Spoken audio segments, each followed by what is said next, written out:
Congratulations on this role. Man, you kicked some butt. That must have been fun. It was very fun, yeah. When you read this script, I wanted to know what your first reaction to it was.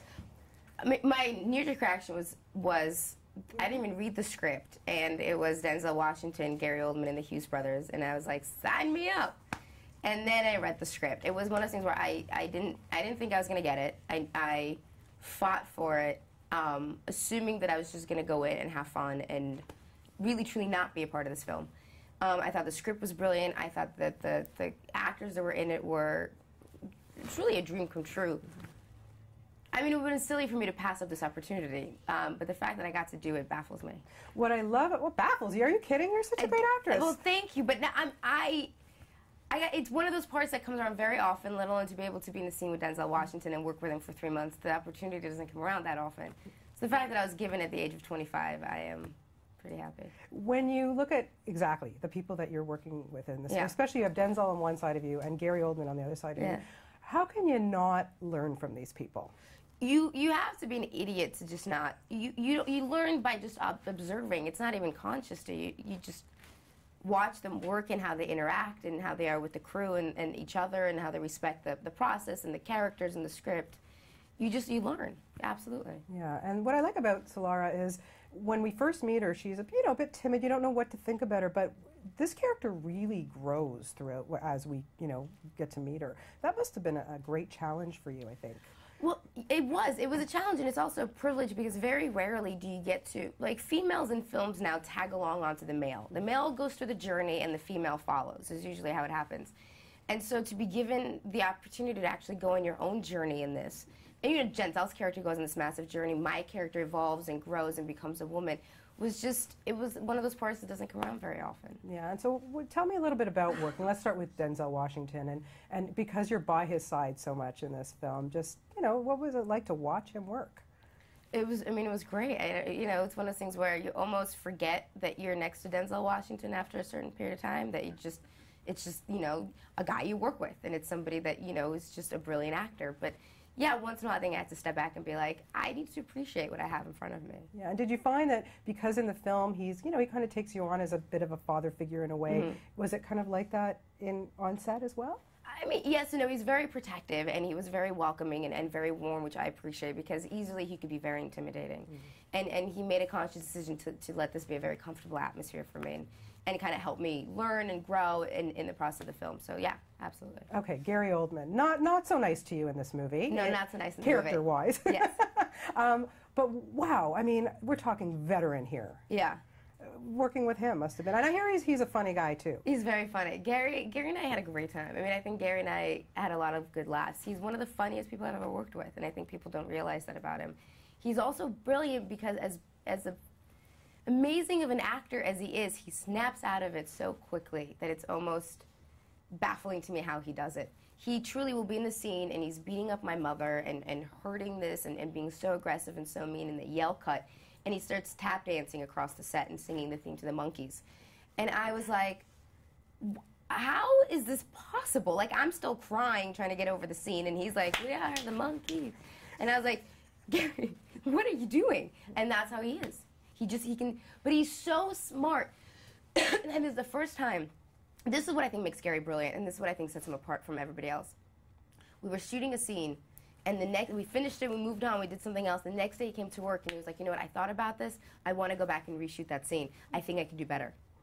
And that never happens. No actor have I ever worked with who's like 24 hours later wants to go back and do the scene because they think they can do it better. He's very meticulous.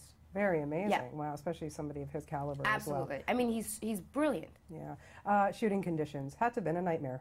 That was the worst part. That's the only bad thing about this, was 3 months in the desert. That was it. How did you survive that?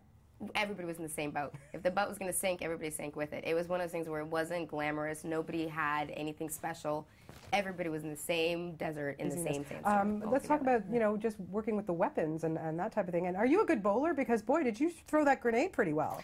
Thanks for noticing. Yeah, bowling's on my bucket list. I wanted to perfect it and then score 300.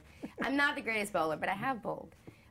Weapon-wise, I got to take my gun from Max Payne to Book of Eli, so I was able to shoot my semi-automatic that I was comfortable with, so I was okay. Oh, that's kind of scary, and I'm comfortable with it. Isn't that weird? I know, I can now say that I am comfortable with a semi-automatic. Yeah, well, okay. Skills in life. Yeah, exactly. You look good doing it. Does working on a film like this and after reading the script and really just absorbing it and being, living it for the 3 months, does it really make you think about, little things that we do take for granted? Yeah, absolutely. Yes, I think I've always thought about it because I've always wanted. Yeah, I have.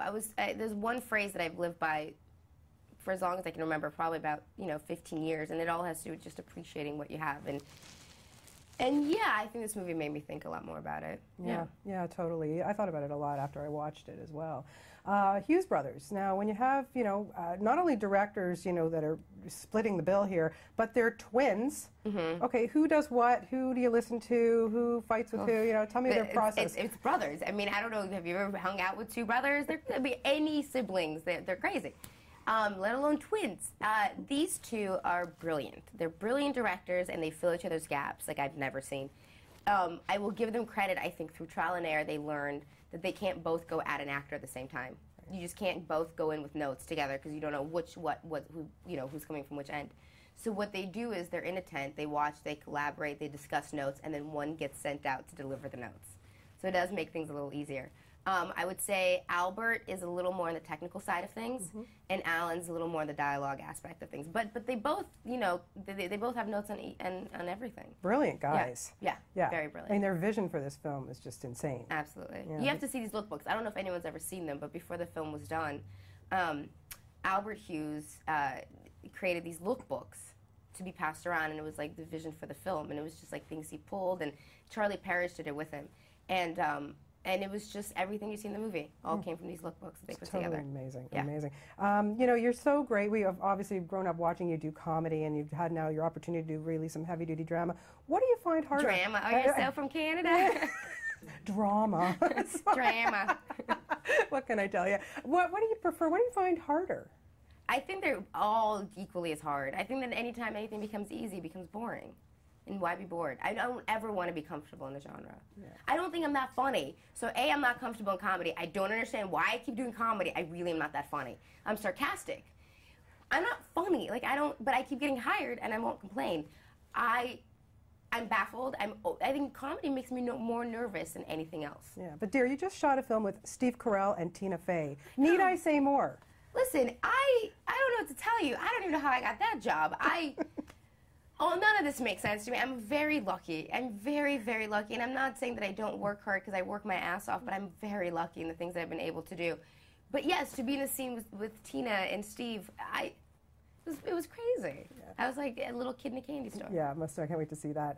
Lastly, I do have to mention Family Guy because we do not miss a week in our home. I'm telling you, when I told my son I was talking, he goes, "Oh my God, you're talking to Meg Griffin!" Like seriously, I was so excited.